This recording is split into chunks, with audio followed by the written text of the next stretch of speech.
Hello guys, मेरा नाम है मीगो और आप लोग देख रहे हो मीगो ट्यूब। चले रिजर्विंग सिस्टम के एपिसोड 40 को शुरू करते हैं।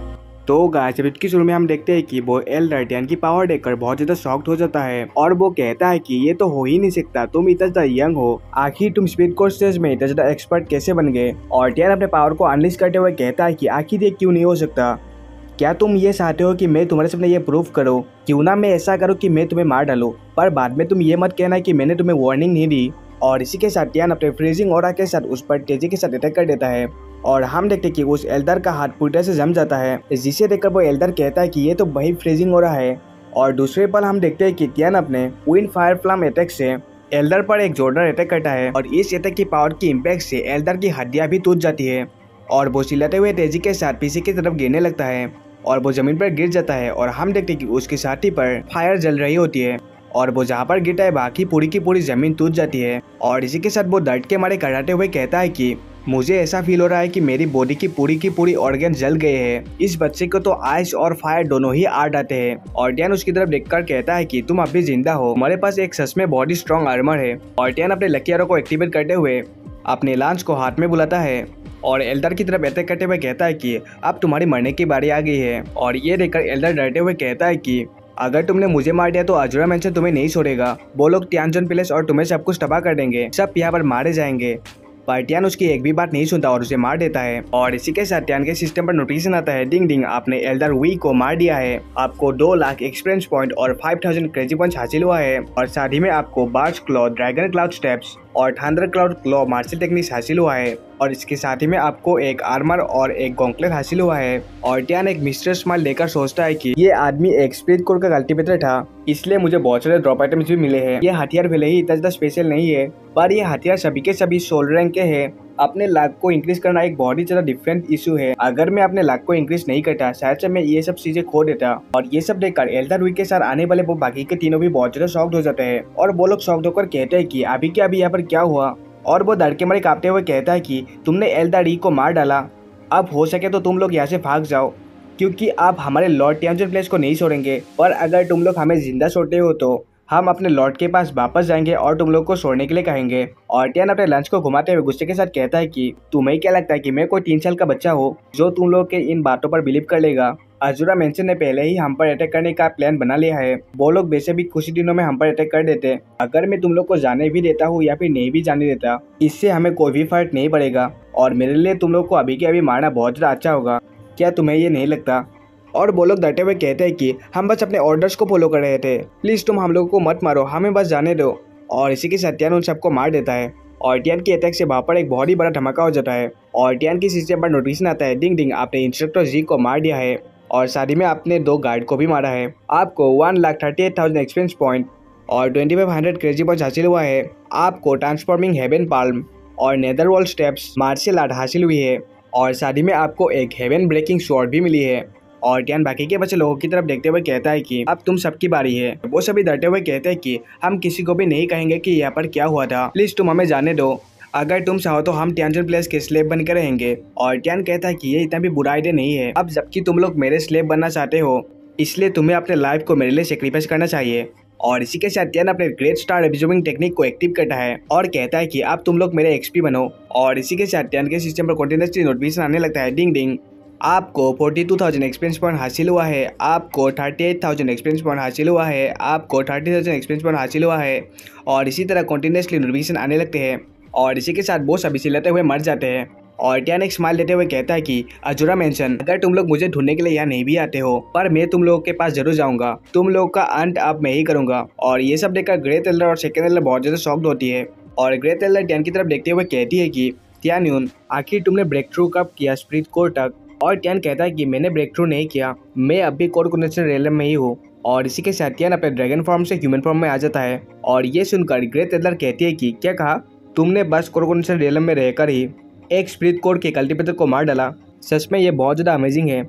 और तभी फास्ट एल्डर कहते हैं कि अगर टियानून ने ब्रेक थ्रू कर लिया तो तियानजन प्लेस बस एक स्टेप से ही दूर रहेगा ग्रेड 2 के फंक्शन बनने से। पर एल्डर टियन, हमारे पास अभी एक बहुत ही बड़ी प्रॉब्लम है, अगर अजुरा मेंशन को ये सब पता चल गया तो वो लोग हम पर अटैक कर देंगे और बहुत सारे रीइंफोर्समेंट यहाँ पर आ जाएगी और हम उनके सामने लड़ भी नहीं सकते। भले ही एल्डर टियन अजुरा मेंशन के एंसेस्टर को हरा दे, पर हमारे पास इतना ज्यादा पावर नहीं है कि हम टियन की मदद कर पाए, हम बस आपकी रुकावट ही बनेंगे। और तभी टियान कहता है कि मेरे पास कुछ ऐसा है जो मैं आप लोगों को दिखाना चाहता हूँ, पर मुझे ये दिखाने का आप लोगों को मौका ही नहीं मिला। आंट और एल्डर्स मुझे फॉलो करो, हम जायंट ईगल के कैरियर्स को इस्तेमाल करेंगे। और इसी के साथ हमारा सीन रूइंस की बाहर शिफ्ट होता है और इसी के साथ जायंट ईगल की कैरियर आकर भी रूइंस के पास रुकती है। और ये देखकर सेकंड लाल कहते हैं कि ये तो रूइंस है। और तभी प्लेस लॉर्ड सी कहते हैं कि टियान आखिर हम यहाँ पर क्या कर रहे हैं। और टियान एंशिएंट रूइंस के गेट की तरफ जाकर कहता है कि चलो मैं आप लोगों को कुछ दिखाता हूँ। और इसी के साथ टियान अपने हाथ से इशारा करता है और टियान कहता है कि इस डोर को एक सील से लॉक किया गया है और कोई भी दूसरा आदमी इसे ब्रेक नहीं कर सकता।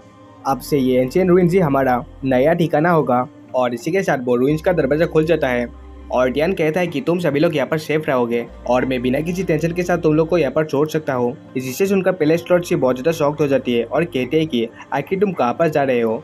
और टियान कहता है कि मुझे पता नहीं कि मैं कहाँ पर जा रहा हूँ, पर मुझे ब्रेक थ्रू करने के लिए किसी भी हालत में जाना पड़ेगा। और इसी के साथ प्लेस लॉर्ड सी वर्रिड होकर कहती है कि पर टियान बाहर की सिचुएशन अभी बहुत ज़्यादा खराब है, अगर एनिमीज ने तुम्हें देख लिया तो ये तुम्हारे लिए बहुत ही ज़्यादा डेंजर की बात है। और इसी के साथ टियान अपने 100 फेस ट्रांसफॉर्मेशन मास्क को निकाल लेता है और कहता है कि आज मैं जल्दी वापस आऊँगा, आपको मेरे बारे में टेंशन लेने की जरूरत नहीं है, कोई भी एनिमी मुझे नहीं पहचान सकता। और इसी के साथ टियान अपने 100 ट्रांसफॉर्मेशन मास्क को पहन लेता है और टियान का फेस बिल्कुल चेंज हो जाता है। और टियान कहता है कि आप देखिए, क्या आप बता सकते हैं कि मैं कौन हूँ। और ये देखकर प्लेस लॉर्ड से खुश होकर कहते हैं कि ये तो बहुत ज़्यादा अमेजिंग है, मैं तो तुमको बिल्कुल ही पहचान नहीं पा रही। टियान कहता है कि आज मैं जल्दी लौटूंगा और बहुत ज़्यादा स्ट्रॉन्ग बनूंगा, जिससे कि मैं आप और टियान प्लेस को प्रोटेक्ट कर पाऊँ। और इसी के साथ टियान रूइंस के की को प्लेस लॉर्ड सी को देता है और कहता है कि रूइंस की अथॉरिटी इस की में है, इसकी मदद से आप रूइंस के अंदर कौन आएगा और कौन बाहर जाएगा ये कंट्रोल कर सकती हो। मैं 3 महीनों के बाद यहाँ पर वापस आऊँगा, भले ही मैं कहीं पर भी रहूँ, मैं यहाँ पर वापस लौट आऊँगा। और प्लेस लॉर्ड सी उदास होकर कहती है कि ठीक है टियान, मैं तुम्हारी इंतजार करूँगी। और इसी के साथ टियान बसे चला जाता है और प्लेस लॉर्ड सी उसको देखते हुए कहती है कि अपना ख्याल रखना टियान। और इसी के साथ हमारा सीन एक उड़ते हुए ड्रैगन की तरफ शिफ्ट होता है और हम देखते हैं कि दरअसल टियान अपने ड्रैगन में बैठा होता है और टियान कहता है कि चलो मैं हेवनली कॉन्टिनेंट की तरफ जाता हूँ।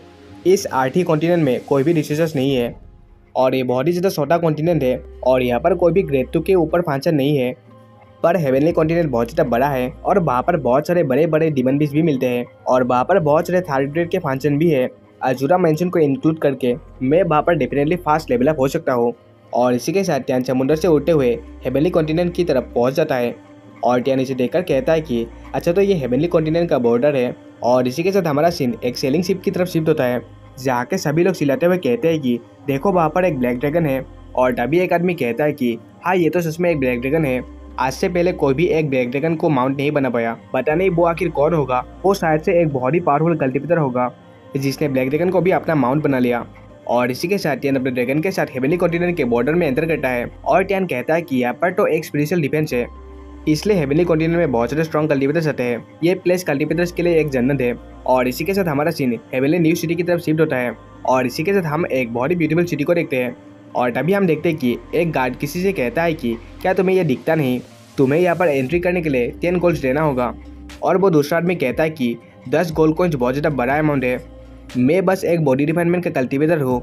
और वो गार्ड कहता है कि तुम जब तक यहाँ पर पैसे नहीं देते तब तक तुम एंटर नहीं कर सकते, ये एक प्रोटेक्शन फीस है, एक बार जब तुम इस सिटी के अंदर एंटर कर जाओगे कोई भी तुम्हें नहीं लूट सकता।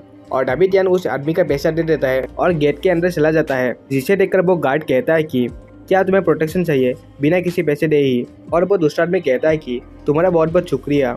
और वो सोचता है कि ये ब्रदर तो बहुत ज़्यादा अच्छा था। और इसी के साथ टियान सिटी के अंदर चलने लगता है और सिटी को देखते हुए कहता है कि और वो कहता है कि इस सिटी के कंपेयर में आठवीं कॉन्टिनेंट का सिटी कुछ भी नहीं है। और इसी के साथ टियान एक आदमी को गोल्ड कॉइन देता है और वो उस आदमी से कहता है कि मुझे हेवनली कॉन्टिनेंट के बारे में सब कुछ जानना है। और इसके बाद टियान के जर्नी में क्या होता है ये तो आपको दूसरे एपिसोड में पता चलेगा। इसी के साथ गाइस हमारा एपिसोड यहीं पर खत्म होता है, मिलते गाइस दूसरे एपिसोड में। शुक्रिया, बाय बाय।